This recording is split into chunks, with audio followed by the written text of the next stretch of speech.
Welcome back to Talk Tickers. This is the deep dive where we strip the corporate polish off the earnings calls and get right down to the raw numbers and, the real narrative. We're here for the experienced investor who wants the signal, not all the noise. That's right. Today is January 22nd, 2026, and we are locking our radar onto CCI International.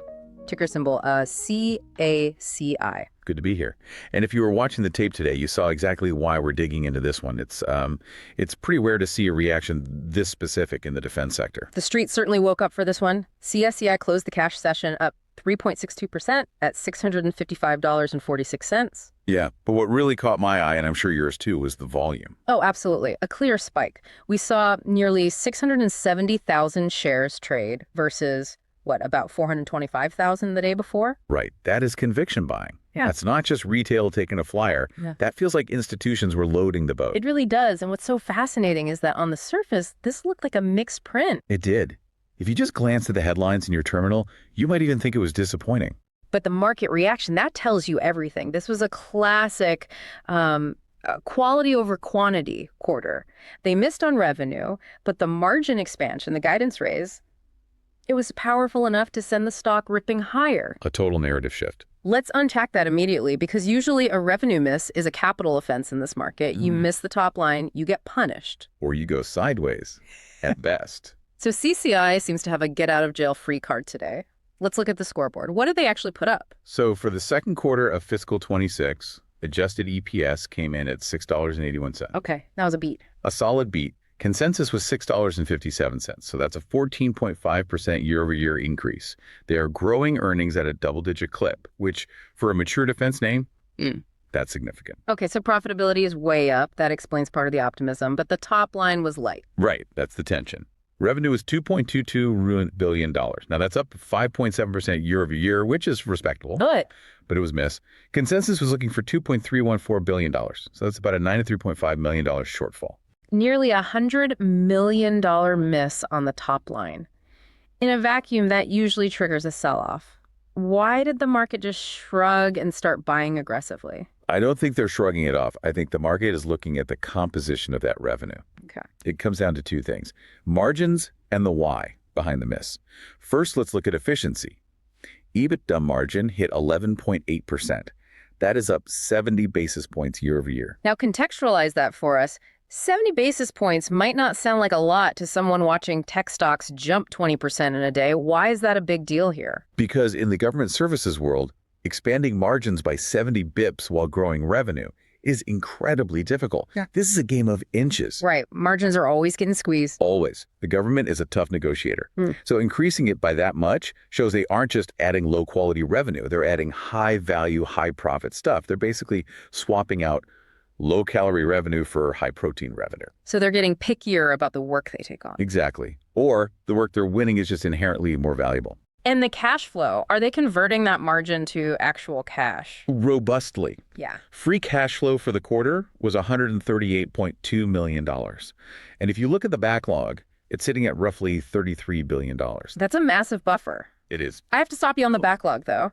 I was digging through their supplemental deck, and I saw a book-to-bill of 0.65x for the quarter. Yep. Now, for anyone listening, anything below 1.0 implies you're burning through your backlog faster than you're adding new work.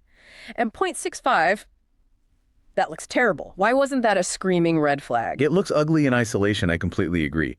If that was the trend for 3 quarters, we'd be having a very different conversation right now. But it's not the trend. No. Government contracting is lumpy. It just is. You can't look at it quarter by quarter. Awards get delayed, protests happen, funding gets stuck.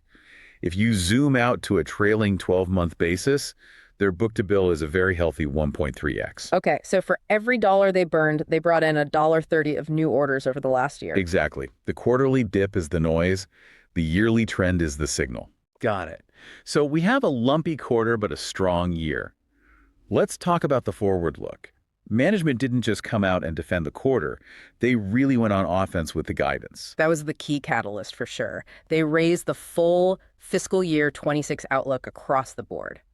Revenue outlook is now $9.3 to $9.5 billion. Which implies what, like 8 to 10% growth? Roughly, yeah. And they raised the EPS outlook to a range of $28.25 to $28.92. But the biggest raise, the one that really moved the needle, I think, was in cash flow, right? Yes, and this is crucial for anyone building a valuation model. They raised the free cash flow outlook to at least $725 million. That number just jumped off the page at me. That implies a massive jump in free cash flow per share, somewhere around 65% growth. That's correct. And that's what the sophisticated capital is chasing. They see a company that is turning from a steady earner into a cash-generating machine. So when you see that kind of FCF growth, you buy the dip on a revenue miss. You buy the dip. Let's go a little deeper on the financials. You mentioned the margin expansion to 11.8%. How are they doing that? Is this just, standard cost cutting, firing people and cutting travel? Or is there a real structural change happening here? It's a mix of discipline and a structural shift. The CFO, Jeff McLaughlin, he made a very specific point about indirect costs. They are in year 4 of a real concerted effort to reduce those costs as a percentage of revenue.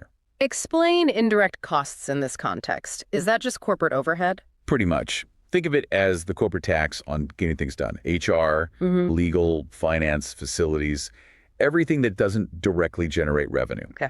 In the defense industry, there's this massive corporate impulse to let that infrastructure bloat as the top line grows. It's the empire building syndrome. Right. Oh, we won a $1 billion contract. Let's hire 10 new VPs and renovate the headquarters. Exactly. CACI is fighting that. Actually, as these primes get bigger, they just get fatter and slower. Precisely. But the bigger driver here isn't just saving money on paper clips. It's the mix shift. And this gets us into the whole strategic thesis. This is the good stuff. Technology revenue, which carries significantly higher margins, is accelerating faster than their traditional expertise or services revenue. They aren't just selling hours anymore. They are selling tech. Before we jump fully into the tech, we have to address that revenue miss one last time. Why did they come up $94 million short? It was the government shutdown, the lingering impacts. It delayed material purchases, literally buying the stuff they need to build systems, and it shifted some program timing to the right. So the market saw that as a check is in the mail situation. Absolutely. They viewed it as a timing issue, not a demand issue. If demand were falling, they wouldn't have raised the full year guidance. They would have cut it. Fair enough.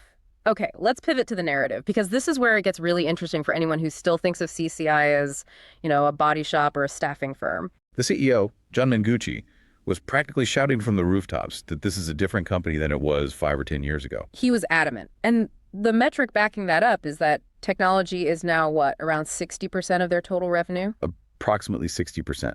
They have successfully pivoted from services, which is low margin, low moat, to a tech-forward prime. And the star of that show is electronic warfare, or EW. There is a quote from Mengucci that I absolutely loved. He said, "The enemy changes their tactics. Welcome to EW." That line stood out to me too. Welcome to EW. It's aggressive, but it reflects the reality of modern conflict. He's talking about a shift from kinetic warfare. Bullets and missiles. Right. To spectral warfare. And CACI has positioned itself as a leader here. And what's crucial for you to understand is that their EW approach is software-defined. I want to pause there. Software-defined is a buzzword we hear in Silicon Valley constantly. Break down what that actually means for the listener in the context of a war zone. Why does it matter? It matters because of speed and adaptability. Traditionally, EW systems were hardware locked. You build a metal box to jam a specific frequency.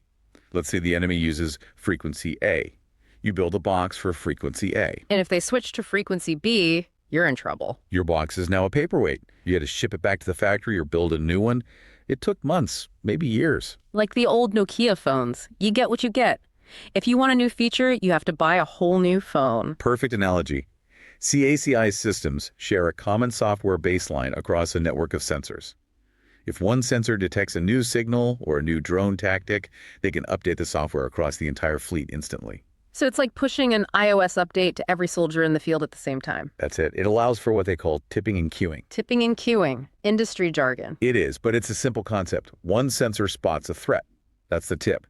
It identifies it and cues another system to take it out, either kinetically with a missile or electronically with a jammer.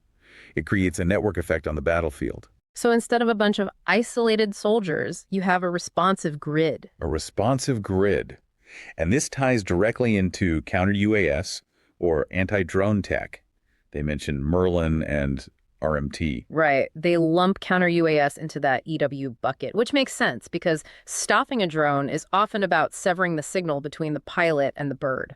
And they've deployed the Merlin system to the southern border. They're seeing production orders for RMT. This is where the, quote, Department of War money is flowing. And financially, this is the key differentiator. Yes. These are high-margin proprietary technologies. They aren't bidding on lowest-priced, technically acceptable contracts for these. They're selling unique capabilities that the government need. It's a total shift. You're not selling a person in a seat for a cost plus 5% markup. You're selling a proprietary black box or a software stack that protects the homeland. That's where the margin comes from. And it's defensible. It's much harder to displace a proprietary tech stack than it is to replace a staffing contractor. Totally. Let's talk about how they are fueling this growth. There's a pending acquisition on the table, the ARKA Group. This isn't a small tuck-in. This is a big swing. A very big swing. ARKA expands their footprint significantly in space and intelligence. It includes the Danbury Optics business, which has incredibly high barriers to entry. You don't just wake up and decide to compete in high-end space optics. You do not. But this deal comes with a price tag, specifically in terms of leverage. This is the part that usually makes equity investors a little nervous. It does. The CFO was very explicit. They let their leverage drift down to 2.4x to prepare for this. But post-close, leverage is going to spike to 4.3x. 4.3x is getting up there. That's a heavy debt load in this kind of rate environment. It feels risky. It creates some anxiety, sure. But management committed to a rapid deleveraging plan. They stated they expect to return to the low threes within 6 quarters of closing. And they have a track record of this, right? They do. They buy a high-quality asset, they lever up, and then they use the cash flow to pay down debt aggressively. They are essentially a leveraged buyout machine for defense tech. And speaking of cash flow, this explains the silence on buybacks, doesn't it? If I'm a shareholder hoping for a dividend hike or a share repurchase, I'm probably out of luck. Completely. They are prioritizing M&A over dividends or buybacks.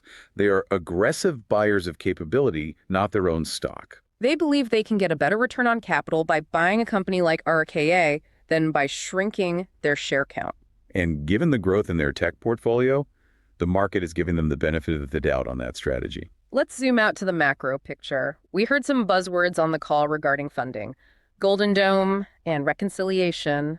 Sounds like a spy novel. They do. Yeah. Golden Dome is the shorthand for missile defense and shield architecture. CACI noted that funds are flowing there, specifically impacting intelligence programs left of launch. Left of launch, meaning detecting the threat before the missile actually leaves the silo. Right. The intelligence and sensing layer. If you can stop the threat before it's airborne, that's the gold standard. That funding is alive and well. They also confirmed that border security funding is robust, which directly benefits their Merlin system. Okay, now there was a pointed question from an analyst regarding a government memo, the Advana memo from January 12th. The fear is that the government wants to insource technical talent. Right. The Pentagon saying, why are we paying CCI a premium? Let's just hire our own geeks. Is this a threat? Yeah, is it? It's a valid question, but management's rebuttal was firm. No risk. And this goes right back to the business model shift we were just talking about. If they were just a body shop, this would be a huge problem. A huge problem. A government GS-13 employee can reset a password just as well as a contractor, but they can't build an electronic warfare suite from scratch. Because CCI delivers outcomes, not FTEs. Exactly. They aren't selling bodies. They're selling proprietary tech stacks. You can't insource that because the government doesn't own the IP. CACI does. And if you own the IP, you own the customer. You own the customer. We also saw some validation with contract wins. The JATMS contract, that's a $1.6 billion 10-year job. Massive win. And importantly, the protest was denied, so CACI keeps it. Revenue from that starts ramping in Q4.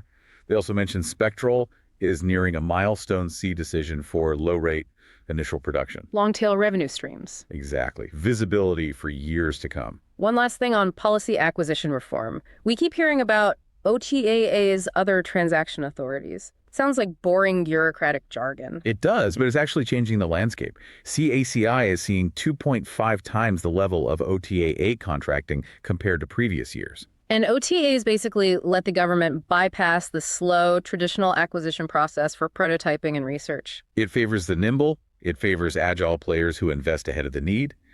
CACI is spending their own money to build a solution. Then they show it to the government via an OTAA. It's faster, and it cuts out the competitors who are waiting around for a formal RFP. So by the time the RFP comes out, CACI has already built the prototype. Speed kills, and in this case, speed gets paid. All right, we've covered the numbers, the strategy, and the macro. Now it's time for the segment our lawyers hate, but our listeners seem to love. Let's do it. This is not financial advice segment. Everything we say here is for entertainment purposes only. Do not trade on this. We are just two voices in your headphones trying to make sense of the chaos. But if we were pitching a wild trade idea to an investment committee based only on the signals from this call, what would it be? What have you got? I'm calling this one the spectral squeeze. The spectral squeeze. Sounds ominous. What's the setup? The thesis is based entirely on Mengucci's welcome to EW comments. Yeah. And that obsession with Golden Dome and border defense. The world is moving rapidly from kinetic warfare, where you count tanks and bullets, to spectral warfare, where you count signals and data packets. So how do we play it? Just go long KCI. No, we hedge the sector risk. It's a pair trade. You go long KCI specifically to capture that pure play exposure to electronic warfare in space via our RKA. And you pair that with a short on a traditional metal bashing prime. A company that just makes heavy hardware, ships, tanks. Things that are bent metal, yes. You're betting on the brain over the brawn. The growth rates in software-defined warfare are outpacing the growth rates in hull manufacturing. You hedge your general defense exposure, but you bet on the migration of value from hardware to software. I like it. I dig it. I have a variation on that. Let's call it the long signal, short silence volatility play. Okay, elaborate. It's a bet on the pure noise of war. The sheer volume of RF signals, drones, jammers, space comms, 5G battlefield networks is creating a chaotic spectrum. My bet is that the government is going to be forced into a massive spend on simply cleaning and managing that spectrum. Which is exactly what RKA and CTI software-defined radios do. That's the play. It's not even a bet on who wins the war. It's a bet that the chaos of the modern battlefield requires better management tools. That's interesting. So you're longing the complexity of the battle space. You're saying the fog of war is digital now, and CCI sells the fog lights. Exactly. As long as things get more electronically confusing, CCI gets paid to clarify it. That is a very plausible, albeit outrageous, thesis. Yeah, that's why we do the show. All right, let's wrap this thing up. To recap, CICI delivered a quality beat. The headline revenue miss was a head fake caused by the shutdown. Margins are up, guidance is up, and the mix of their business is shifting heavily toward high-margin technology. The market loves the transformation story, and the price action today confirms it. The pivot from staffing to tech is real, and it is printing cash. It certainly is. That's it for this deep dive. Thanks for listening. Do your own diligence, read the filings, and as always, keep your eyes on the tape. We'll see you next time.